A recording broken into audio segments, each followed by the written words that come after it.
மீண்டுமாய் உங்களை சந்திப்பதில் இப்படிப்பட்ட ஒரு வாய்ப்பை ஆண்டவர் தந்தமைக்காகவும் தொடர்ச்சியாக அதற்கு உறுதுணையாக இந்த ஜெனரல் செக்ரட்டரி மற்றும் முன்னால் நிறுத்தப்பட்ட முன்னணி ஊழியர்கள் ஒவ்வொருவரையும் வாழ்த்துகிறேன். இந்த நான் கடந்த நாள் மாலையிலிருந்து நீங்கள் புறப்பட்டு நாளை மதிய வரையும் இருந்து உங்களோட நல்ல பிரெயின் வாஷ் பண்ணி அங்கங்கே ஒட்டியிருக்க அந்த துரும்பெல்லாம் எடுத்து அந்த எம்ரினா என்ன சொல்லுங்கள், பெங்களூர் எம்ரினா என்ன? உப்புத்தாளை வச்சு தேய்ச்சா, தோலில் தேய்ச்சா தோல் என்ன ஆகும்? பிச்சுட்டு வந்துடும். இரும்பில் தேய்ச்சா துடுப்புலாம் வந்து வெள்ளை கலர் ஆகிடும். அதே மாதிரி அங்கங்கே இருக்க ஒட்டியிருக்க அழுக்கையிலலாம் உங்களை தொடச்சி நல்ல ஒரு சைனிங் பண்ணி திரும்பவும் உங்களை உலகத்திற்குள் அனுப்புவதற்காக இப்படிப்பட்ட ஒரு ஏற்பாடை நம்ம தலைமைத்துவம் வருஷம் செஞ்சுக்கிட்டு இருக்கு. பொதுவாக இது இன்றைக்கி இல்லை, வருஷம் செஞ்சுக்கிட்டு இருக்க ஒரு நிலைமை. ஆனால் என்ன தான் செஞ்சாலும் திரும்ப அந்த உப்பு என்ன ஆயிரும்? காற்றுப்பட்டோன்னே திரும்ப அழுக்கு என்ன ஆயிரும்? புண்ணில் என்ன தான் குளோரைடை போட்டு சுத்தம் பண்ணாலும் புண்ணு திரும்ப என்ன ஆகும்? சலம் பிடிக்கும். காலையில் இருந்தோன்னு பல்லுடைக்கி மூத்த கழுவி குளிச்சுட்டு நல்லா பவுடர் போட்டு செண்டு போட்டு ஃப்ரெஷ்ஷப்பாக வரால. அதே மாதிரி வெளியே போயிட்டு மத்தியானம் வந்தோடனே நல்ல ஒரு ஃப்ரெஷ்ஷப். அப்பப்போ நம்மளை என்ன பண்ணணும்? ஃப்ரெஷ்ஷப் பண்ணிக்கிட்டே இருக்கணும். பொதுவாக அதுதான் எல்லாத்துக்கும் உடல் ஆரோக்கியத்துக்கு நல்லது. இப்போ நான் காலையில் கிளம்பி காலையில் 3:30 மணிக்கு இருந்தேன். இன்றைக்கி அதிகாலையில் 4 மணி 5 மணி ஆகிடும் நினைக்க நான் போய் சேர வேண்டிய இடத்திற்கு வேலூர் போகிறேன். நாளைக்கு 3-4 நிகழ்வுகளோடு கலந்து கொள்வதற்காக போகிறேன். இருந்தாலும் எந்த நேரத்துக்கு போனாலும் குளிக்காமல் பொறுத்தா தூக்கம் வராது, ஜெபம் பண்ணாமல் பொறுத்தா தூக்கம் வராது. எவ்வளோ நேரம் ஆனாலும் ஒரு 2 நிமிஷம் 2 செகண்டு இல்லை 10 செகண்டு, அதுக்காக 20 மணி நேரம்லாம் ஜெபம் பண்ணுறேன்னு சொல்ல முடியாது. பொதுவாக அந்த ப்ரெஷ்அப் பண்ணிக்கிட்டே இருக்கணும். அப்படி ஒரு ப்ரெஷ்அப்புக்காக உங்களை ஜெபமலையில் இன்றைக்கி தமிழ்நாட்டில் தமிழ் மக்களால் போற்றக்கூடிய இடம் எங்கே போனால், ஜெபமலைக்கு போனால் 4 மாடி போனால் பரலோகத்துக்கு போயிடலாம். அதில் பெரிய நம்பிக்கை இருக்குது. போக முடியாது. அவரே சொல்லியிருக்கார், மோனன்னு சொல்லியிருக்கார், நீ ஜெபம் பண்ணி உன் வாழ்க்கை நீ கரெக்டாக இருந்தால் தான் என்ன பண்ண முடியும். அதுதான் இன்றைக்கி வந்தோடனே நம்ம தலைவர் அகஸ்டின்கிட்ட கேட்டேன், என்னையா தலைப்புன்னு. மத்தேயு 5 கடைசி வசனம்னார். உடனே நான் என்ன பெருசாக எழுதிட்டு வரல மெசேஜ். ஏன்னா பெரிய நம்ம செய்தியாளர் இல்லை, டாக்டரேட் முடிக்கலை, இறையியல் கல்லூரியெலாம் பெரிய லெவலில் படிக்கலை, ஏதோ நமக்கு பட்டதை சொல்லிட்டு போயிடுவோம், அவ்வளோதான். அதில் ஒரு சிலர் தாமரை மாதிரி ஒரு சிலர் பின்னால் திட்டுவாங்க, அந்த அளவுக்கு தான் அவர் அப்படி தான். ஏன்னா அவர் பெரிய பரிசுத்தவன் மாதிரி என்ன பெரிய இது மாதிரி இங்கே சொல்லி போயிட்டாரு. அதெல்லாம் சொல்கிற ஆட்கள் இருக்கத்தான் செய்யும். அதை பற்றி என்ன பண்ணக்கூடாது, கவலைப்படக்கூடாது. ஏன்னா தாமரை ரொம்ப விவரமான ஆள், ரொம்ப சூப்பர் தாமரை. ஏன்னா முன்னால் வந்துருக்கிறாரு பாருங்க, நல்லா அழகாக சொல்கிறாரு, யுவர் ஃபாதர் இஸ் பெர்ஃபெக்ட். இங்கிலீஷில் என்ன சொல்கிறாரு? பெர்ஃபெக்ட். தமிழில் சொல்கிறார், திருவிவிலியத்தில் சொல்கிறார், நிறைவுள்ளவராய். பூரண சர்க்குணன்னு எனக்கு என்னன்னு புரியல. பவர் ஐயர் நம்ம ஊரில் இருந்தாரா? நல்ல பவர் பைபிள் வச்சுருக்கிறோம். நான் வச்சுருக்க பவர் பைபிள். இது 13வது எடிஷன். 15வது எடிஷன் திருவிவிலியம், லேட்டஸ்ட் டெக்னாலஜி, புதிய மொழிபெயர்ப்புனா இன்றைக்கி இருக்க தமிழ் அட்வான்ஸ். ஆனால் அதை ஒரு சில இடத்துல ஒரு ஜாதிக்காக அதை பயன்படுத்தினா, அதனால் நம்மளால் தொட மாட்டேங்கான். ஒரு சில ஜாதிக்காக வச்சுக்கிட்டான், அது ஜாதி பைபிள் ஆகிட்டான். ஆனால் திருவிலியத்தை நீங்கள் படித்தீங்கன்னா பவர் தொட மாட்டீங்க. பூரண சற்குணருக்கும் நிறைவுள்ளவருக்கும் ஒரு நமக்கு தெரியுதா இல்லையா? குறைந்த குடம் கூத்தாடும். நிறைவானது வரும்போது நிறைவு. வாழ்க்கையில் என்ன வேணும்? நிறைவு. நிறைவுள்ளவன் எவனையும் போட்டு கொடுக்க மாட்டான். முதல்ல முடியாதவெல்லாம் போட்டு கொடுத்துட்டு இருப்பான். இதே ஒரு மிஷினரி தான் எனக்கு சொல்லி கொடுத்தாரு. நெட்டில் டவுன்லோட் பண்ணலை, புத்தகத்தை வாசிக்கலை. அந்த மிஷனரி பழி வாங்கப்பட்டவர் ஐஎம்எஸ்ஆர் தலைவர், அன்றைக்கு இருந்த தலைவர்களால். ஏன்னா அவனை பாதுகாக்க ஆள் இல்லை, தப்பு பண்ணவனை பாதுகாக்க ஆள் இருந்தது, பேராய லெவலில் ஆள் இருந்தான். அப்போ ஐயா இதெல்லாம் கவலைப்படக்கூடாதுயா, என் வாழ்க்கையில் நான் இன்றைக்கி நல்லா இருக்கேன், நான் தப்பு பண்ணலை. அவன் போட்டு கொடுத்துட்டே இருப்பான். ஏன்னா அவன் என்ன பண்ணுறான்? வேலை செய்யலை. வேலை செய்யதான் என்ன பண்ணுறான்? அதுக்கிட்ட சில டைட்டில் நேரே போய் சொல்கிறதில்ல. நேரே இப்போ பெங்களூரில் இருக்கார், அவரும் ஒய்ஃபும் மெண்டிகா சர்ச்சுக்கு போய் பாட்டு பாடுறாங்க, நேரையாக சொல்கிறதில்ல. ஏன்னா நல்ல சிங்கர் அவர். சென்னையில் இருந்தார், நல்ல பெங்களூரில் இருந்தார், திருநெல்வேலியில் இருந்தார், நல்ல ஒர்க்ஷிப் லீடர். சென்னையில் வட சென்னையில் எங்கள் பகுதியில் இருந்தார், நல்லா பாடுவார். பொதுவாக அவர் கொடுத்த தாளந்தே அவர் என்ன பண்ணுறாரு? வாய்ப்பு கிடைக்கிறப்போ, டைம் கிடைக்கிறப்போ என்ன பண்ணுறாரு? அவரும் ஒரு ஒய்ஃபும் நல்ல ஒரு ஒர்க்ஷிப் லீடர், நல்ல பாட்டு பாடுறவங்க, காலத்துக்கு தகுந்த மாதிரி. அது தவறு அல்ல. ஆனால் அவரை பற்றி 10 பேர் சொல்லலாம், அவர் 10 பேரை சொல்லலாம். ஆனால் எதையும் பின்னானவைகளை மறந்து முன்னானவைகள் நாடி எனக்கு நியமித்திருக்க ஓட்டத்தில் நாம் என்ன பண்ணணும்? எனக்கு என்ன பொறுப்பு? ஐஎம்எஸில் ப்ரமோஷன் ஒர்க்கரு என்கிட்ட கொடுக்குறப்ப எத்தனை லட்சம் ரூபா, எத்தனை கோடி. நான் 2 வருஷத்தில் இதை எவ்வளோ டெவலப் பண்ணியிருக்கேன். இருக்கிறத கொண்டு போகிறதுல பெரிய ஆள் இல்லை. ஏன்னா நான் ஐஎம்எஸில் தலைவராகிறப்போ ஒரு மிஷினரி கூட சப்போர்ட் கிடையாது. நான் மிஷன் ஃபீல்டும் போனதில்லை. நான் அதுவரை மிஷன் ஃபீல்டு போனதில்லை. மிஷினரி கூடுகையிலே நான் பேசினதில்லை. அந்த அளவுக்கு எனக்கு மெசேஜும் தெரியாது. ஆனால் ஐஎம்எஸ்க்கு அந்த பிரசிடென்ட்ங்கிற போஸ்ட் வந்த பிறகு இமானுவேல் பால் அந்த 6 வருஷத்தில் 60,000 ரூபா மிஷன் சப்போர்ட். அப்போ எத்தனை சப்போர்ட்டு? 6 வருஷத்தில் 12 மிஷனரி சப்போர்ட். வருஷத்துக்கு 2 யாரையாவது விட்ட போட்டுருவார். பையன், மருமகன், அண்ணன் என்ன பண்ணிடுவார். ஆனால் எத்தனை வருஷம் 60,000 ரூபா கொடுக்குறேன்? கடந்த 5 வருஷம் ஒன்று கூட கூட்டலை. கூட்ட யாரும் கேட்கல. அதுதான் உண்மை. புதுசாக இன்றைக்கி ஒரு மிஷனரி சப்போர்ட் 60 பேர் பண்ணுறோம், நீங்கள் ஒரு 1 கொடுங்க, 2 கொடுங்க. அடிமேலே அடித்தா என்ன ஆகும்? அக்கா இம்மானுவேல் நல்ல தம்பி தான், சூப்பர் ஆள் தான். அது தாமரை மாலை ஆள்கிட்ட ட்ரைனிங் ஆகணும். எல்லாம் பண்ண தெரியும், அரசியலும் பண்ண தெரியும், கலெக்ஷனும். பொதுவாக நான் உங்களோடு 6 வருடம் அநேகரோடு பயணித்திருக்கிறேன். 6 வருடம் அநேகரோட பயணம் செஞ்சுருக்கேன். எனக்கு ஐஎம்எஸில் நிறையா அனுபவங்கள், ஊழியத்தின் பாதையில் மக்களோடு. பொதுவாக ஐஎம்எஸில் போய் எந்த டூரிஸ்ட் என்று நான் போனதில்லை. கடைசியாக பஞ்சாபுக்கு போயிருக்கப்போ தான் அந்த இதுக்கு கடைசி வருஷம் அந்த கொடியேற்ற இடத்த பார்த்துட முடியாது, அதனால் அங்கே போய் அந்த கொடியேற்ற இடத்த பார்த்துடலான்னு ஒரு பெரிய ஆசை எனக்கு, ஜிஎஸ் ஃபேமிலிக்கும் என் ஃபேமிலிக்கும். ஆனால் அன்றைக்கி ராத்திரியே ஜுரம் வந்துச்சு. பொதுவாக கண்ட பயணத்தம் என்பது எனக்கு ஒரு சாதாரண வாழ்வில் ஐஎம்எஸ் என்னை வளர்த்துருக்கு, எல்லா நிலையிலும் வைத்திருக்கு. சமூகத்தில் எந்த சர்ச்சுக்குள்ளே போனாலும் ஐஎம்எஸ் உடைய பிரசிடென்ட்னு முதல்ல சேர் தந்துடுவாங்க. ஆனால் ஐஎம்எஸ் ஆஃபீஸோட பிரசிடென்ட்டுக்கு என்ன இல்லை? டேபிளும் இல்லை, பிரசிடென்ட்டுக்கு மட்டும்தான் கொடுத்துருக்காங்க. ஏன்னா நின்றுக்கிட்டு கையெழுத்து போட முடியாது. அவர் அங்கே ஃபுல் ஆளினால் அழகராஜா யார்? ஜிஎஸ் தான். அது இவர் இல்லை, பைலா எழுதி வச்சுருக்கான். ஐஎம்எஸ்க்கும் என்எம்எஸ்க்கும் பைலா எழுதி வச்சுருக்கா. அவர் 3 மாதமும் 6 மாதம் கப்டரையும் கொள்ளலாம், என்னும் பண்ணலாம், அது சட்டம். ஆனால் தூர பார்வையோடு நாம் யாருக்குமே அஞ்சாமல் பயப்படாதே என்று 365 பைபிளில் சொல்லிட்டாங்க. டு நாட் அஃப்ரைட், பயப்படாதே. அப்போ அது பயப்படாமல் இருக்கணும்னா 128:1 கர்த்தருக்கு பயந்து, ஃபியர் டு தி லார்ட். யாருக்கு பயப்படணும்? கர்த்தருக்கு. என்ன பயப்படணும்?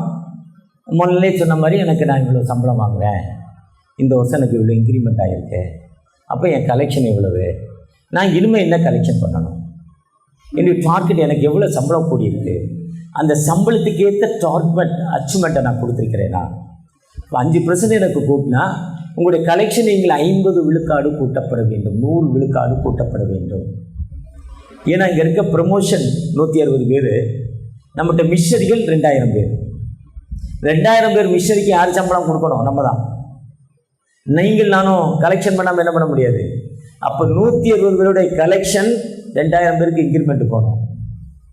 இதை நம்ம எப்பாவது திங்க் பண்ணி, அது செய்கிறவங்களாம் இருக்கீங்க. நிறைய பேர் இருக்கீங்க. கொடுத்த அச்சீவ்மெண்ட்டை வந்து டார்கெட் அச்சீவ் அதை விட அதிகம் பண்ணுறவங்க இருக்காங்க. என்ன தான் பண்ணாலும் திரும்ப சாட்டை எடுத்து அடிப்போம். அதுதான் மேனேஜ்மெண்ட்டு. நாங்கள் என்ன தான் கொண்டு வந்தாலும் பத்தாதுன்னு சொல்லுவோம். போதுன்னா ஜோன்ஸ் போலீஸ்கார் மாதிரி போய் தூங்கிடுவோம் எங்கேயாவது. அந்த போதுங்கிற மனமே பொன் செயலுக்கு வந்து அது எங்கள் வாழ்க்கையில் எப்படின்னா, ஒருத்தர் போட்டில் உட்காந்துருந்தான், பக்கத்துலேயே கடல், அவன் போட்டு தள்ளு போட்டு பாய்மர கப்பல். ஒருத்தர் ஒரு பணக்காரர் போனார், ஒரு வசதியான பார்ட்டி, நல்ல ஸ்பீடானவர் போனார். ஏன்பா உட்காந்துருக்கா, மீன் பிடிக்க போலியா? மீன் பிடிச்சிட்டு காலையிலே வந்துட்டேயா. சரி திரும்ப ஒரு தடவை பண்ணால் கொஞ்சம் மீன் கிடைக்குமே. இல்லை எனக்கு போதுமானதாக வந்துருச்சு, இன்னொருத்தோட கிடச்ச மிச்சம் இருக்குமே, நான் மிச்சத்தை விற்று என்ன செய்யுதுன்னு அவன் கேட்டான் அந்த மீன்காரன். அப்போ வந்தவர் கேட்டார், ஒரு வீடு வாங்கலாம், பைக் வாங்கலாம், ஒரு கார் வாங்கலாம், ஃபிக்ஸட் பண்ணலான்னு அப்படி 2 பேரும் பேசிக்கிட்டே இருக்காங்க. பேசி முடியவே இல்லை. இதை வாங்கலாம் அதை வாங்கலாம்னு அவர் மேலே போய்கிட்டே இருக்கான். கடைசியில் வந்த பிறகு இப்போ என்ன தான் அதெல்லாம் வச்சு செய்கிறேன், உட்காந்து சாப்பிடலாம், அதைத்தான் இப்போ செஞ்சுக்கிட்டு இருக்கேன். இவ்வளோ சம்பாரித்து நான் உட்காந்து சாப்பிட்றத எப்போ சாப்பிட்றேன், இப்போ அதைத்தான் செஞ்சுக்கிட்டு இருக்கேன் சொன்னாங்க. ஆனால் பிஸ்னஸ் என்பது அப்படி இல்லை, மினிஸ்ட்ரி என்பது அப்படி அல்ல. பிஸ்னஸும் ஊழியமும் சேர்ந்தான்.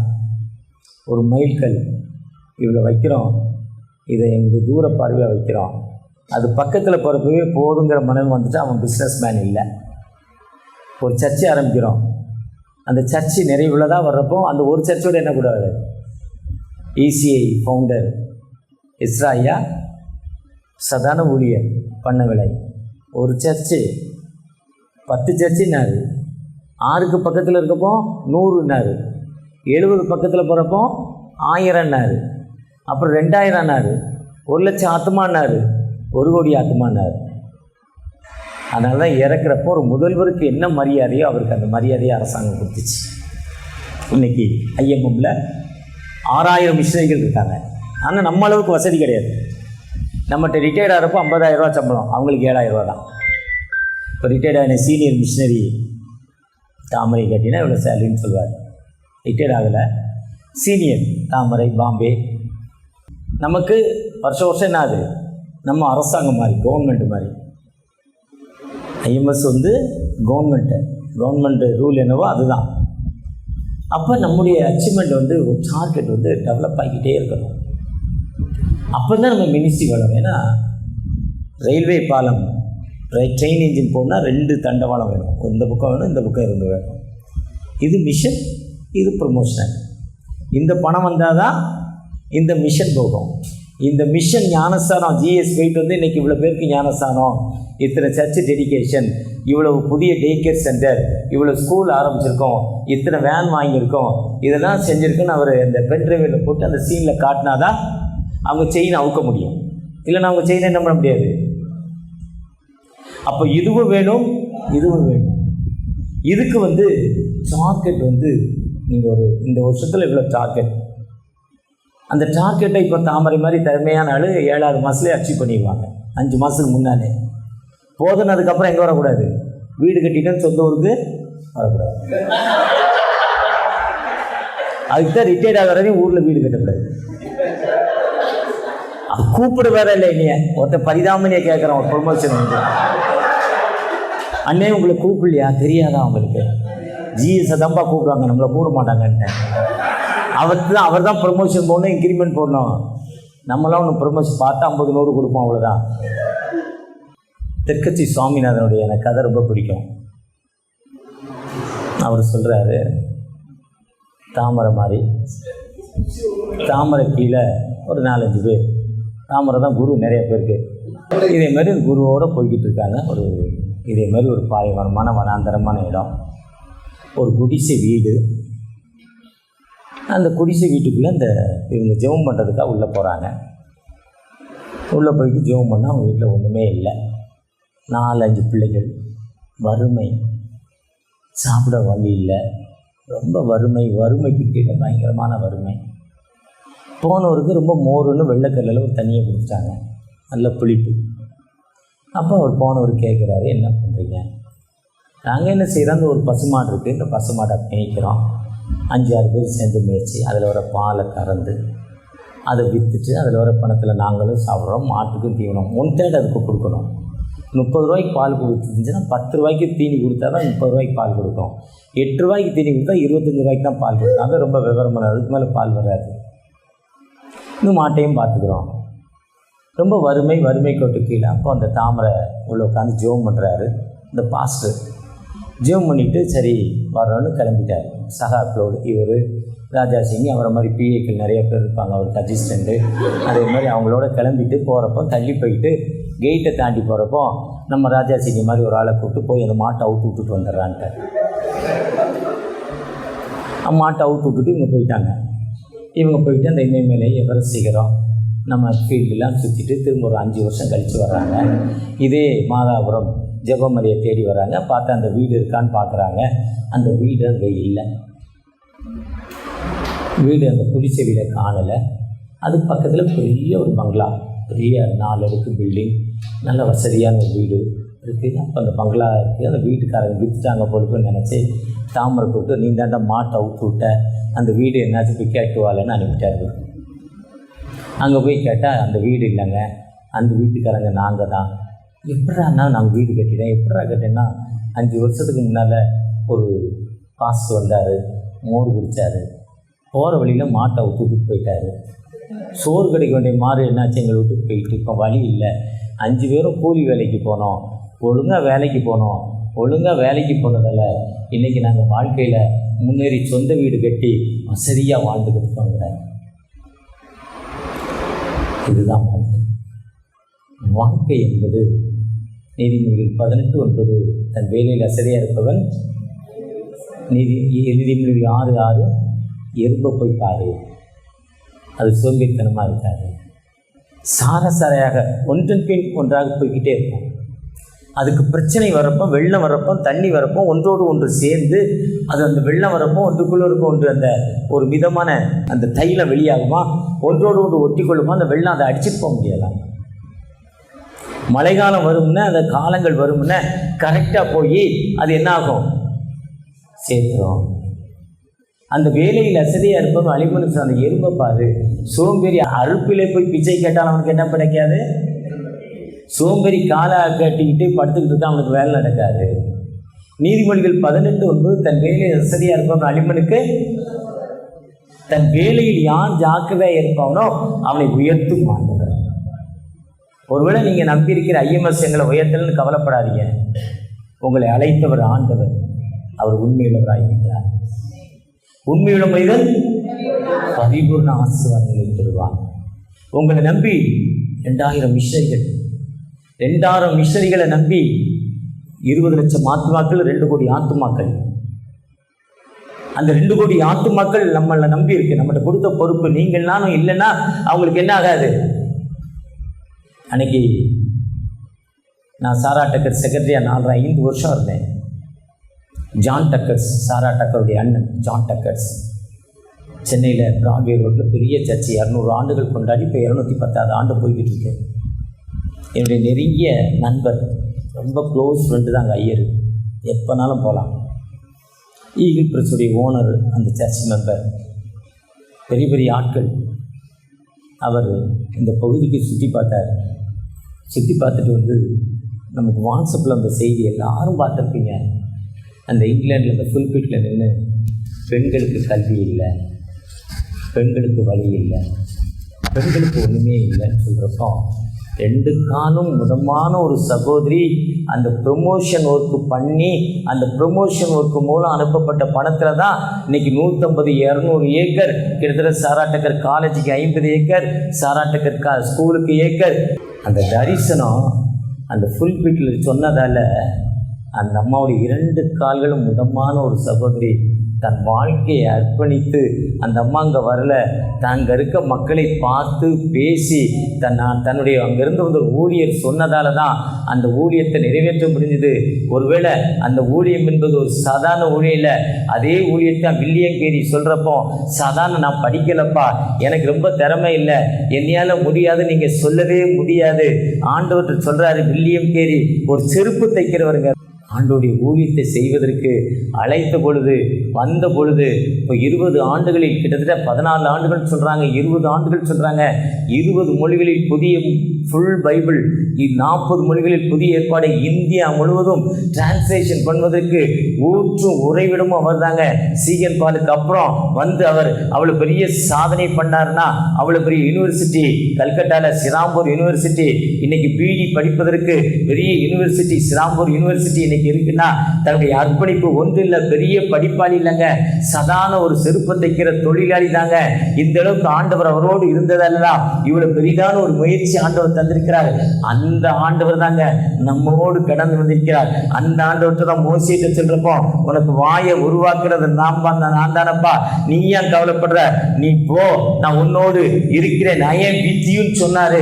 ஐ எம் வித் யூ சொன்னதால இவ்வளவு பெரிய ஒரு பெரிதான வாழ்வை அவருக்கு கொடுத்தாரு, எவ்வளவு பெரிதான வளர்ச்சியை கொடுத்தாரு.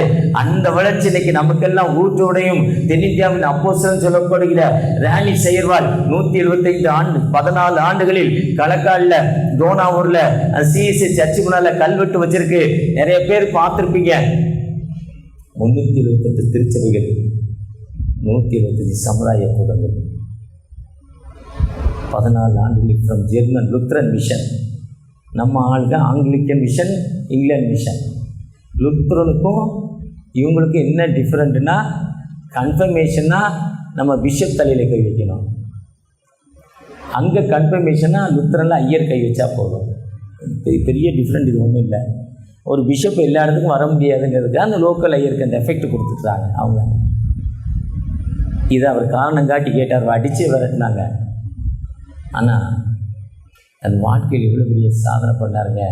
அவர் சாதனை தாங்க இன்றைக்கி சர்டிஃபிகேட்டில் ஃபாதர் ஃபார் கார்டியன். ஒரு சாதாரண மிஷனரியாகவும் ஒரு ப்ரொமோஷன் ஒர்க்கராகவும் இருந்து இவ்வளோ பெரிய நல்லூர் கிராமத்தை உருவாக்கினார். இன்னும் எத்தனை கிராமம் அவர் உருவாக்குனது? அவர் உருவாக்கின கிராமம் தான் நல்லூர், ஆலங்குளப்பத்தில் நல்லூர். இன்னும் 2-3 கிராமம்னு நினைக்கிறேன். தூத்துக்குடியில் பெரிய ஒர்க்கு. அவர் தான் அசன பண்டிகை. இன்றைக்கி ஒரே ஊரில் 2000 கிலோ அரிசி 3000 கிலோ அரிசி பொங்குறாங்கல்ல தூத்துக்குடி டைசிஸில். ராணி சேவர் தான் அதுக்கு ஒரு பிடி அரிசி காணிக்க கொடுக்க வச்சு எல்லா ஏழைக்கும் சோறு கிடைக்கணும் மத்தியானம். இன்றைக்கி இந்த சர்ச்சு, நாளைக்கு அந்த சர்ச்சு, நாளை கழிச்சு அந்த சர்ச்சு. வருஷத்தில் 365 நாளும் சோறு போடணும். பிடி அரிசி காணிக்கை எப்படிப்பட்ட ப்ரொமோஷன் பாருங்கள். அதுதான் இன்றைக்கி லக்கோடா காணிக்கை, கவர் காணிக்கை. அதுதான் இன்றைக்கி சென்னையில் பில்டிங் பண்ணும்போது இங்கே எல்சிஎஃப் போகும். லோக்கல் சர்ச்சு திருச்சபை வளர்ச்சிக்கும் நீதிபதி அவர் தான் எல்சிஎஃப் உருவாக்கினார். ப்ரொமோஷனில் எவ்வளோ பெரிய காரியம்லாம் செஞ்சுருக்கிறார். அப்போது உங்களாலும் என்னாலும் செய்ய முடியாத காரியம் ஒன்றுமே இல்லை. அந்த நீங்களை இன்னும் டெவலப் பண்ணணுங்கிற நோக்கத்தோடு தான் இந்திய மிஷனரி சங்கம் உங்களுக்கு பெரிதான இன்னும் டெவலப் பண்ணணும். 2028 எல்லா மாநிலத்துக்கும் போகணும், எல்லா மாவட்டத்துக்கும் போகணும். 420 மாவட்டம் போகணும். இந்த 420 மாவட்டத்துக்கு போனால் யார் கையில் இருக்குது? என்ன வேணும்? பணம், கரன்சி. ஜோன்ஸ் கையில் இருக்குது. வெறும் போலீஸ்காராக இருந்தால் போதாது. ஐயா, நான் போன வாரம் ஒரு எம்எல்ஏ சர்ச்சில் சிஎஸ்சி சர்ச்சில் ஜாப் வாங்கி கொடுத்தேன். இந்த மிஷன் ஆர்க்குக்கு எனக்கு ஃபுல்லாக ஜோன்ஸ் ஞாபகம் தான் வந்தது. அப்படியே ஒரு நீலிக்கண்ணி விடுவான் அந்த இடத்துல பட்டுன்னு. அவ்வளோவா செயினை விட்டு போட்டுருவான். அவ்வளவு தாளந்து, எவ்வளவு தாளந்து, எவ்வளோ பயன்பாடு. அப்போ இந்த தாளந்தை இன்னொன்று என்ன பண்ணணும்? அவர் இன்னும் என்ன பண்ணணும்? பக்கத்தில் பெங்களூரில் வந்துருக்கு, எவ்வளோ அழகாக பாடுறாரு. அவர் ஒரு ஒய்ஃபு மைக் எடுத்து 50-60 பேர் ஒப்பு கொடுக்குறாங்க. அப்போ இன்னும் இந்த அளவுக்கு பண்ணலாம். பொதுவாக நம்ம கொடுக்கப்பட்ட தாளந்தில் நாம் எப்படிப்பட்ட மக்களை காணப்படுகிறோம்? கொடுத்த வேலையில் யார் சரியாக இருக்காங்களோ அவங்கள உயர்த்துமா. ராக்பெல்லர் உலகத்தில் பெரிய பணக்காரர். அவர் தான் முதல்ல இன்றைக்கி அந்த பெட்ரோல் கம்பெனி ஆரம்பித்தார். பெட்ரோல் தயார் பண்ணுற இடம் குருளில் இருந்து பிரிக்கிறது. அவர்கிட்ட அந்த கடைசியாக ஒரு கருப்பு ஆயில் வெளியே வருமா, அது பயங்கரமான ஸ்மெல். பேட்ஸ்மேன், பயங்கரமான பேட்ஸ்மேன். என்ன செய்யறேன் தெரியல, பூமியை தூக்கி உள்ளே விட்டால் பூமிக்குள்ள விட்டே ஒரு 200 அடி பள்ளத்தில் கூட இதை விட்டால் திரும்ப அது தண்ணி வெளியே வந்துடுமா ஊற்றுல. செடிக்குள்ளே விட்டால் செடி செத்து போகுமா. எதையுமே அவரெல்லாம் பல வழியில் அதை முயற்சி பண்ணாத முடியல. ரொம்ப ஜோம் பண்ணாங்க. ரொம்ப ஜோம் பண்ணுறப்போ ஒரு கெமிஸ்ட் அவரை வந்து பார்த்தார். ஒரு பொருளை கொடுத்தாரு. அந்த ஏதோ ஒரு மோன் ரோடில் போனீங்கன்னா பிலால் ரோட்டில் இருக்குது, பழைய கலைஞர் சில பக்கத்தில், அந்த சாந்தி தேட்டர் பக்கத்தில் நிறைய பேர் செண்டு விற்பான். பிலால் டீ 20 ரூபாயா 30 ரூபாயா தெரில. ஒரு பன் பட்டர் ஜாம், ஒரு டீ 80 ரூபா. லைனில் இருந்து தான் சாப்பிடணும். ரொம்ப டேஸ்ட்டாக இருக்கும். அந்த பக்கம் வந்தால் அப்படி சுற்றி வந்து திரும்ப டீயும் பன் பட்டரும் சாப்பிட்டு சுகர் ஒரு 200 கூட்டிக்கிட்டு தான் அந்த பக்கம் போவேன். ஒரு நாள் ராத்திரி திருநெல்வேலியிலேருந்து போய்கிட்டு இருக்கேன். 2:30 மணி டீ கடை திறந்துருக்கு. நைட்டு 2:45, 2:55 மூட போகிறான். 3 மணிக்கு மூடுவானா. அந்த டீயை குடிச்சிட்டு வீட்டில் போய் படுத்தா அன்றைக்கி தூக்கம் வரல. அவ்வளோ கெடுதல்னு தெரியும், இருந்தாலும் ஆசை யாரும் என்ன பண்ணலை, விடலை. அந்த வாசலில் இருந்தால் செண்டு விற்பான். போட்டு பாருங்கன்னு பர்மா பஜாருக்கு போனால் போட்டு பாருமா.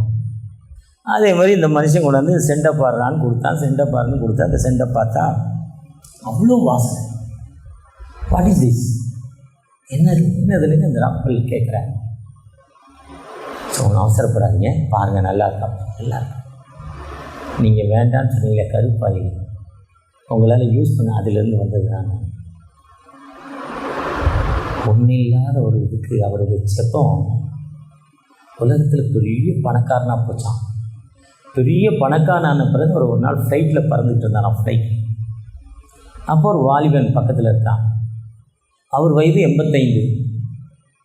அந்த வாலிபன் ரொம்ப யங்கர், 22 வயது.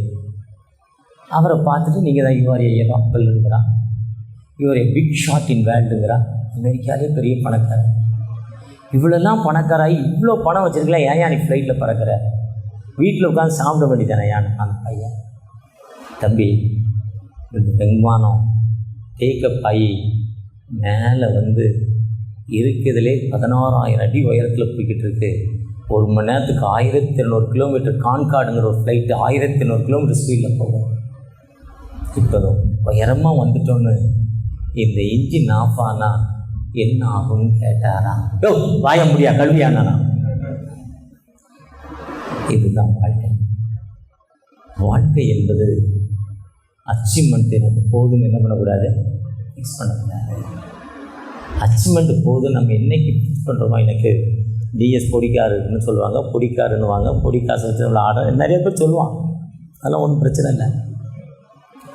சாதாரணமாக அந்த ஆவடியிலேருந்து ஐயா ட்ரினிட்டி சர்ச்சிலேருந்து ஒருத்தர் வந்திருக்கார். அந்த ஏரியாவுக்கு சேல்ஸுக்கு போகிறப்போ 2 கிலோ விற்றேன். எவ்வளவு? ஸ்கூட்டரில் போய் 2 கிலோ விற்றேன். 2 கிலோ விலை 70 ரூபா. இதை ஏன் 20 கிலோ ஆக்கக்கூடாதுன்னு நினச்சேன். அது 18 கிலோ வரப்போ இதை ஏன் 200 கிலோ ஆகக்கூடாதுன்னு நினச்சேன். அது 190 கிலோ வர்றப்போ இதை ஏன் 2000 கிலோ ஆகக்கூடாதுன்னு நினச்சேன். இன்றைக்கி ஒரு வேனில் ஃபுல்லாக போகிற அளவுக்கு ஆண்டவர் ஆசீர்வதிக்கிறார். வாழ்க்கையில் போதுங்கிற மனம் பிஸ்னஸ்லேயும் வரக்கூடாது, மினிஸ்ட்ரிலையும் வரக்கூடாது. கூடுமான வரையும் அதிகமாக வரக்கூடாது, ப்ரமோஷன்ஸ். இன்றைக்கி நிறைய பேர் எப்படி இருக்குன்னா, இதை என்ன சொல்லலாம் அடுத்த கருத்து. என் வேனில் காலையில் ஏர்போர்ட்டில் இறங்கி 8:45 8 to 8:35 வச்சு அந்த ரோட்லேயே வாக்கிங்கை முடிச்சுட்டு என் உட்காந்து என்னை அக்கௌண்ட்டு இன்றைக்கி ஒரு மாதத்துக்கு ஒருக்கா எங்களுடைய ஏஜென்ட் எல்லாத்தையும் பார்ப்போம். நீங்கள் வாரம் பணம் கட்டுற மாதிரி எங்களுக்கு மாதம் ஒரு தடவை ரெவன்யூ கட்டணும். அந்த கணக்கை பார்த்துக்கிட்டே வரப்போ என்ன பண்ணலாம் என் மைண்ட் ஓடிக்கிட்டே இருக்குது. காலைல ஜோம் பண்ணல, பைபிள் வாசிக்கலை, 3:30 மணிக்கு எழுந்தோம், 2 நிமிஷம் ஜோம் பண்ணோம், 1 நிமிஷம் பைபிள் வாசித்தோம். இன்னும் இது இருந்தாலும் என்ன சொல்லலான்னு இருக்கப்போ ஒரு சின்ன இந்த தெற்கட்சி சாமி அடுத்த கதை ஞாபகத்துக்கு வருது. ஒரு வியாபாரி ஒரு கழுதியை கூட்டிக்கிட்டு மார்க்கெட்டுக்கு போகிறாரு. கழுதியுடைய டைப் நீங்கள் கொடைக்கானலில் நான் சேல்ஸுக்கு போகிறப்போ இப்படி நம்மளால் ஏற முடியாது. அந்த கழுதைக்கு 2 பக்கம் வெயிட் போட்டுருவான், இந்த பக்கம் ஈக்குவலாக. ஆனால் அது வாட்டில் ஏறி வரும், தர ஏறி வரும். இன்றைக்கி ரோடு போட்டாங்க.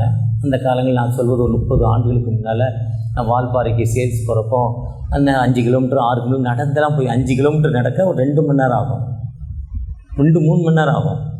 திரும்ப வர ஏன்னா ஏற்றம் 4 மணி நேரம் ஆகும். ஒரு 100 ரூபா 150 ரூபாய்க்கு பிஸ்னஸ் நடக்கும். அன்றைக்கி 150 ரூபா எனக்கு பெருசாக தோணுச்சு. ஆனால் இன்றைக்கி அங்கே 1.5 லட்ச ரூபா 2 லட்ச ரூபாய்க்கு நடக்குது அந்த போட்ட விதை. அந்த கழுதையை பார்க்குறப்போ அவ்வளோ அழகாக மேலே வரும், அவ்வளோ அழகாக இறங்கும். அதே மாதிரி இந்த வியாபாரி போக்குவரத்து இல்லாத காலங்களில் கழுதையை கூட்டி கொண்டு மளிகை ஜாமான்லாம் ஏற்றிக்கிட்டு வருவாங்க. அவனால் எவ்வளோ ஏற்ற முடியுமோ ஏற்றுவான். கழுதை ஒன்றுமே சொல்லாது. ஏசு மேலே ஏறி உட்காந்தாரு ஏதாவது சொல்லிச்சா? நேற்று வாட்ஸ்அப்பில் ஒரு கதை கேட்டேன். ஒரு கழுதை போதும், ஒரு அப்பா அம்மாவும் கழுதையை கூட்டிக்கிட்டு போகிறாங்க மார்க்கெட்டுக்கு. அப்போ ஒருத்தர் பார்த்து என்னடா முட்டா போயிருக்கோம், கழுதை போது நடந்து போகிறான் சின்ன பையன் நான் ஒருத்தன். உடனே அப்பா பையனை தூக்கி வச்சார். கொஞ்சம் தூரம் போனோன்னு வச்சோம். அந்த பையன் உட்காந்துருக்கான், அப்பா நடக்கிறான், அவனை நடக்க விட முடியுதுன்னா உடனே அப்பா இறங்கிட்டு பையனை இறக்கி விட்டான். இன்னும் போனா எரும மாடு மாதிரி இருக்க, நீ உட்காந்துருக்க, அந்த பையன் நடக்கான்னு ஒருத்தன். இன்னும் கொஞ்சமாக 2 பேருமே கழுத மேலே உட்காந்துருக்கான். கழுதை போய்கிட்டே இருக்கு. பையன் இடம் 30 கிலோ, அப்பா இடம் 120 கிலோ காட்டுறோம் அந்த வாட்ஸ்அப்பில். இப்போ 150 கிலோ அந்த கழுதை என்ன பண்ணுறது? அந்த வாட்டில் போய் அது கவலைப்படாது. அது வேலை என்னது? சுமக்கிற வேலை தான். அதுதான் கழுதையுடைய பெஸ்ட் குவாலிட்டி. அதுக்கு மேலே அது நீ கலட்டா பண்ணுறப்ப குட்டிச்சவரில் போய் நின்றுக்கிறோம், சோகத்தில் போய் தேய்ச்சிக்கிட்டு நிற்கும். அழுக்கு துணி ஏற்றுறப்போ கவலைப்படாது, நாத்தடிக்கன்னு. திரும்ப வரப்போ ஃப்ரெஷ்ஷாக வாஷ் பண்ண துணி சென்ட் வாசனை, அதுக்கும் கவலைப்படாது. அது வேலை என்னது? சுமக்கிற வேலை. நம்ம வேலை என்னது? ப்ரமோஷன் ஒர்க்கில் என்ன டெவலப்மெண்ட்டு? இன்றைக்கி 2026 2015 சுரண்டையில் இருந்தார். அவர் எவ்வளோ கலெக்ஷன், இன்றைக்கி எவ்வளோ கலெக்ஷன் அவர்கிட்ட கேட்குறப்போ அவர் தான் ஜிஎஸ் கேட்குறப்போ சொல்லுவாங்க, நாங்கள் தான் திட்டுவாங்க. எம்எல்ஏ அவருக்கு கோவம் இருக்குது. கட்சி வேறு, லோக்கலில். அந்த கழுதை அதே மாதிரி 2 பேர் உட்காந்தவும் கழுதை போய்கிட்டே இருந்தது. கொண்டாத்த எல்லாம் திட்டினான். 2 பேரில் ஒரு கழுதையில் உட்காந்து போறியடானா, இதுதான் உலகம். இதே மாதிரி அந்த கழுதை மேலே அதை போய்கிட்டே இருக்கிறப்போ ஒரு நாள் உப்பு மூடை நிறையா ஏற்றிட்டான். உப்பு மூடை வெயிட்டு அந்த கழுதையால் சோக்க முடியல, ரொம்ப தடுமாடி வருது. ஆறை தாண்டுது, அடக்கவே முடியல. ஆற்றுக்குள்ளே அப்படியே கீழே விழுந்துச்சு. கொஞ்ச நேரம் ஒரு அடித்து எழுப்புனா கூட கழிச்சு எழுந்து நடந்தால் பாதி வெயிட்டு பறந்து போச்சு. உப்பு என்ன பண்ணும்? இந்த கழுதை தினம் இந்த வேலையை செஞ்சுக்கிட்டு இருந்துச்சு. அந்த தண்ணிக்குள்ள வந்து என்ன நினைக்கணும்? படுத்துக்கிடும். இப்போ என்ன ஆகிடும்? இதை வியாபாரி பார்த்தான், விவரமாயிட்டு ஒரு நாள் பஞ்சை ஏற்றினான். வெயிட்லெஸ்ஸாக இருந்துச்சு, நடந்து வந்தது. அடுத்த நாள் பஞ்சு மூட்டையை படுத்துக்கிட்டு வச்சுக்கிட்டு எங்கே படுத்துட்டு இப்போ என்ன ஆச்சு? இதுதான் நிர்வாகம். நீ ஒழுங்காக வேலை செய்யணும், உனக்கு என்னது? Transfer, punishment. நல்ல வேலை செஞ்சாலும் ட்ரான்ஸ்ஃபர். ஏன்னா இங்கே 50 ரூபா, அந்த இடத்துல ஒரு தூங்குற பையன் இருக்கான், நீ போனால் அங்கே என்ன பண்ணிடுவ? 2 விதமான காரணங்கள் உண்டு. பழி வாங்கும் நோக்கம் அல்ல, நிர்வாகத்தை சரியாக நடத்தி செல்ல வேண்டும்ங்கிற ஒரு நோக்கம். இப்போ இருக்காரா என்னன்னு தெரியல, ஒரு மிஷனரி கொரோனா காலத்தில் இங்கே வந்துட்டார், இருந்துட்டு போமானேன்ட்டார். பழைய ஜிஎஸ்ட்டை என்னை எதிர்த்துனா நீ பிஷப் ஆகமானேன்ட்டார். அப்படியே ஒரு ஃப்ரெண்டுட்டார், தாமரை ஃப்ரெண்டு, தாமரை குரு. எதிர்த்தனா நீ பிஷப் ஆக மாட்டேன், எங்கள் மச்சான் தான் ஓட்டு போடணும் சொல்லி மாற்றிட்டார். அவர் ஒன்றே பிரச்சனைனா பிரசிடெண்ட் வருவார், இல்லைன்னா அவரையும் முடிச்சிடுவார். ஏன்ட்ட சொன்னார். அப்புறம் எனக்கு யாரோ ஃபோன் பண்ணி, அண்ணே அவர் சம்பளத்தை நிப்பாட்டுன்ட்டேன். நான் சம்பளத்தை போடாத நிப்பாட்டுன்ட்டேன். சம்பளத்தை நிப்பாட்டார். அவர் சொந்தக்காரர் டிசி வந்தார். அண்ணே அவன் போக மாட்டான், அண்ணே அவன் சம்பளம் கொடுக்கலண்ணே. எங்கள் கட்சிக்காரர், எங்கள் அண்ணன் லேசி கட்டியானு உயிரை கொடுக்குறவர். அவர் ஃபோன் பண்ணுறார். சரிண்ணே என்ன விஷயம்னு? இதே மாதிரி கொரோனா வந்தான், போக முடியலண்ணே, சம்பளம் வரலண்ணே. ஒன்றும் இல்லை, போக முடியலன்னு ஒரு லெட்ரு எழுதி கொடுங்க, வேலை செய்ய மாட்டான், சம்பளம் மட்டும் கொடுங்கன்னு லெட்ரு கொடுங்க. யாராவது கேட்டால் நீங்கள் தான் அந்த லெட்ரு கொடுத்தேன்னு போட்டுறேன் வாட்ஸ்அப்பில், நீங்கள் என்ன சொல்கிறீங்கண்ணே? ஐயா அவன் போனானே, நீ சம்பளம் கொடுத்தானே, எனக்கு என்ன வச்சுட்டு போன்ட்டான். நமக்கு தேவைன்றது தான் நிர்வாகம். அவரை மாற்றிட்டார், இவரை மாற்றிட்டார், அவரை கொண்டுட்டார். நிர்வாகம் 2 வகை. நீங்கள் நல்லா வேலை செய்கிறீங்க, ஒரு தூங்குகிற இடத்துல கொண்டே உங்களை போட்டால் டெவலப் பண்ணிடுவீங்க. எடுத்துக்காட்டு ராஜா சிங்.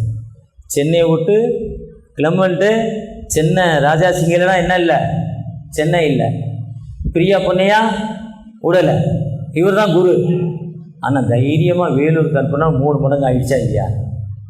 ஆயிடுச்சா இல்லையா? இவ்வளோ நாள் என்எம்எஸ்ஸே வளரலை, ஆனால் ஐஎம்எஸ் வளர்ந்துருக்கு அதோட பல மடங்கு அதிகமாக. ராஜா சிங் போன பிறகு காந்திபுரமா காந்தி நகரா அந்த சர்ச்சு, அங்கே சேல்ஸ் வச்சு சாதனை பண்ணிட்டார். இப்போ அவரை சென்னையில் விட்டால் என்ன பண்ணியிருப்பார்? வாய்ந்திருந்தால் என்ன பண்ணியிருப்பார்? இவர் பாம்பேலே இருக்கார். இவர் கேட்டார் ட்ரான்ஸ்ஃபர், கோயம்புத்தூர் வந்துட்டார். அப்போ நிர்வாகம் என்பது 2 வகை உண்டு. அது நான் பார்க்குற நோக்கத்தோடு தான் இருக்குது. ஆனால் எங்கே போனாலும் யாருக்கு உண்மையாக இருக்கணும்? கடவுளுக்கு மட்டும் உண்மையாக இருக்கணும். உண்மையாக இருந்தால் உனக்கு விரோதமாய் உருவாக்கப்படும் எந்தவித ஆயுதமும் உனக்கு ஒரு வழியாய் வருவார்கள்.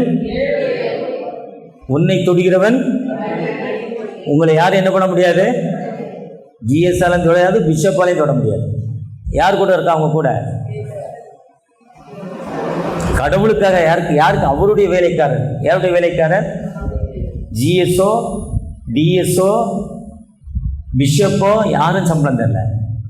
ஒருத்தன் ஒரு டீயை குறைச்சி 10 ரூபா கொடுக்குறான். A2Bயில் ஒரு இட்லி 35 ரூபா, ரோடு கடையில் சாப்பிட்டா 3 ரூபா. அந்த காசை மிச்சம் பண்ணி காணிக்க பையில போடுறான். ஒரு சிலர் தன்னுடைய வருமானத்தில் ஒரு குறிப்பிட்ட பகுதியை தான் பெற்ற இன்பம் அந்த வையகம் பெற வேண்டும் நோக்கத்தோடு காணிக்கை கொடுக்குறாங்க. நம்ம இந்த காணிக்கையை கடவுளுக்கு என்று கொடுக்கிறோம் இந்த நோக்கத்தோடு கொடுக்குறாங்க. இதற்கு நாம் செய்ய வேண்டிய காரணம் என்ன? முதலாவது நம் ஜெபத்தோடு கடந்து போக வேண்டும். நீங்கள் இன்னைக்கு எத்தனை பேரை சந்திக்கிறீங்களோ அத்தனை பேருடைய குடும்பங்களுடைய லிஸ்ட் உங்கள்கிட்ட இருக்கணும். அந்த வீட்டில் எத்தனை பிள்ளைங்க, அவங்க வீட்டில் என்ன ப்ராப்ளம், என்ன வருமானம், என்ன சந்தோஷம், அவங்களுக்கு என்ன தேவை, இதெல்லாம் முதல்ல கலெக்ட் பண்ணிடணும். இதுதான் என்னுடைய பிஸ்னஸ். ஒரு கடைக்கார்ட்ட போய் நின்றுட்டேன்னா கடைக்காருடைய ஹிஸ்ட்ரியே தெரியும் எனக்கு. போனவுடனே என் பொருள் வேணுமான்னு கேட்க மாட்டேன், அவங்க குடும்பத்தெல்லாம் விசாரிச்சுக்கிட்டே இருப்பேன். அவரும் பொருளை வாங்கி தூட்டு கொடுத்தா தோத்திரம் போயிட்டு வரேன்ட்டு போயிடுவோம். அப்புறம் அந்த மறந்துடுவோம். இவர் என்ன பேசுனானே இங்கே எந்த இடத்த விட்டு மறந்துடுவோம். இந்த வாசலை தாண்டோன்னு இந்த குடும்பம் அந்த கடை மறந்துடும். இதுதான் ஊழியம். இங்கே சொன்னது எங்கே போய் சொல்லக்கூடாது. பக்கத்து வீட்டில் இன்றைக்கி நிறைய ப்ரொமோஷனில் என்ன நடக்கு? இதுதான் வீக். அந்த லிஸ்ட்டு நீங்கள் எத்தனை குடும்பம் நீங்கள் சந்திக்கிறீங்க, அத்தனை குடும்பத்துடைய லிஸ்ட்டு, அத்தனை குடும்பத்துடைய பிரச்சனைகள், தேவைகள், நிறைவு, குறைவு எல்லாம் உங்கள் கையில் இருக்கணும். டச்சபிளாக போய் நீங்கள் விசாரிச்சுக்கிட்டே இருங்க. இந்த மாதம் அவங்க 200 ரூபா காணிக்க கொடுத்தா அந்த சகோதரி ஒரு மணி நேரம் லேட்டு நான் ஏமா வரல, எங்கேம்மா போனேன், உங்களை பதிவாக கேட்பாங்க. ஜெபத்தோடு கடந்துக்கோங்க. போனோடனே தோத்திரம் வந்திருக்கேன், எங்கள் தம்பி இம்மானுவேல் இருக்கார், 8ஆம் தேதி நாளைக்கு காலையில் போனே, எத்தனை மணிக்கு வரணுமா? எடுப்பில்.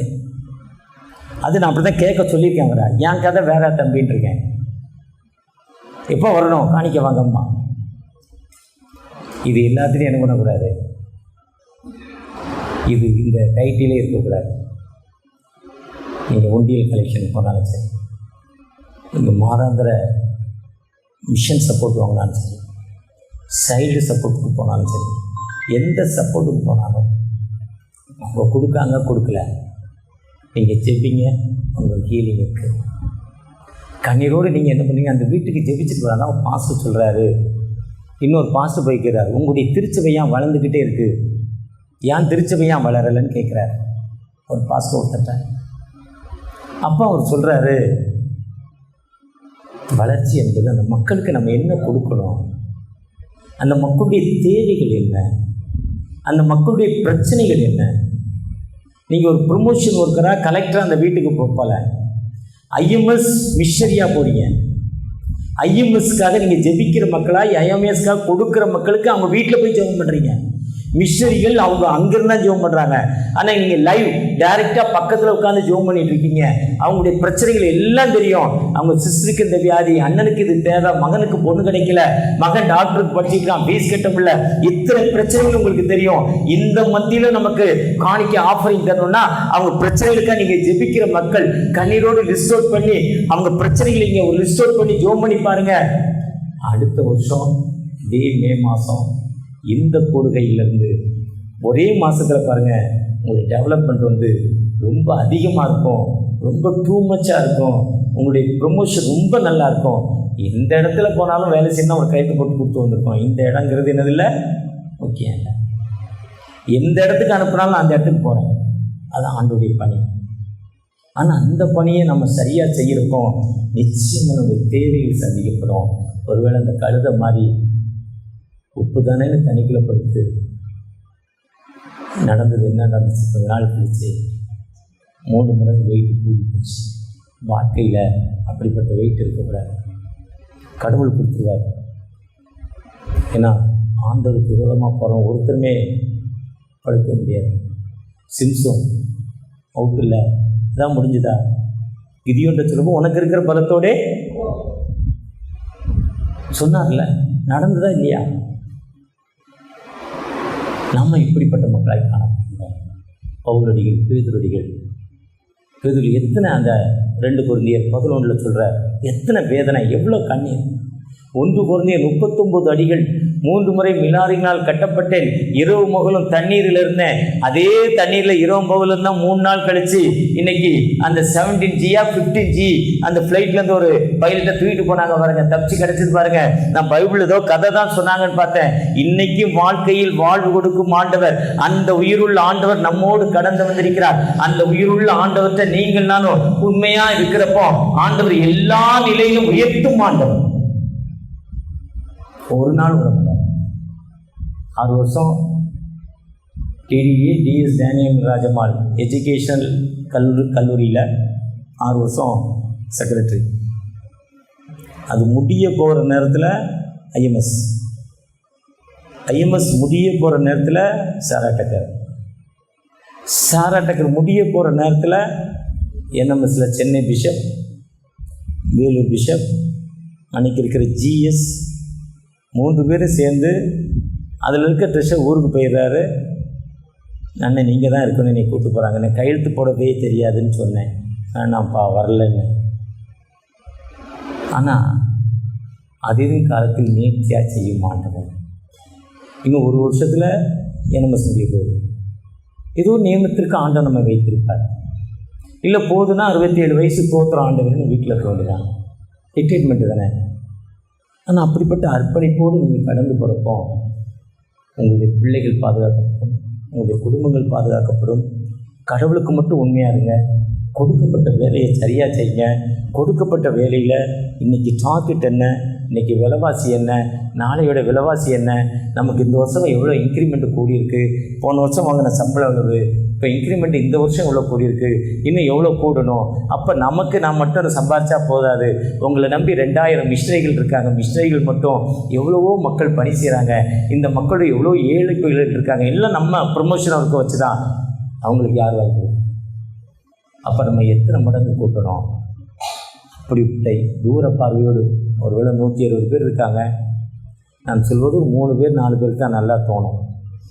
மிச்சவங்களாம் ஏதோ சொல்லிட்டு போகிறான், கூப்பிட்டுருக்கு ஏதோ சொல்லிட்டு போகிறான், நேரம் போல் ஏதோ சொல்லிட்டு போகிறான். பொதுவாக நான் ஆண்டவருக்காக உண்மையாக பணி செய்கிறப்போ நம்மளை உயர்த்தும் உயிருள்ள ஆண்டவர் நம்மோடு கடந்து வந்திருக்கிறார். மீண்டுமா இப்படிப்பட்ட வாய்ப்பை கொடுத்த ஆண்டவருக்கும், ஜெனரல் செக்ரட்டரி பொறுப்பாளர் அகஸ்டின், தாமரை, சென்னையில் இருக்கிற நேசகுமார், முத்தையார், தினகரன், இவர்களெல்லாம் வாழ்த்துகிறேன். நிறைய மிஷனரிகள் இருக்காங்க, ஒவ்வொரு வாழ்த்துகிறேன். கர்த்தர் ஆசீர்வதித்து பாதுகாப்பாராக. God bless you. ஆமென்.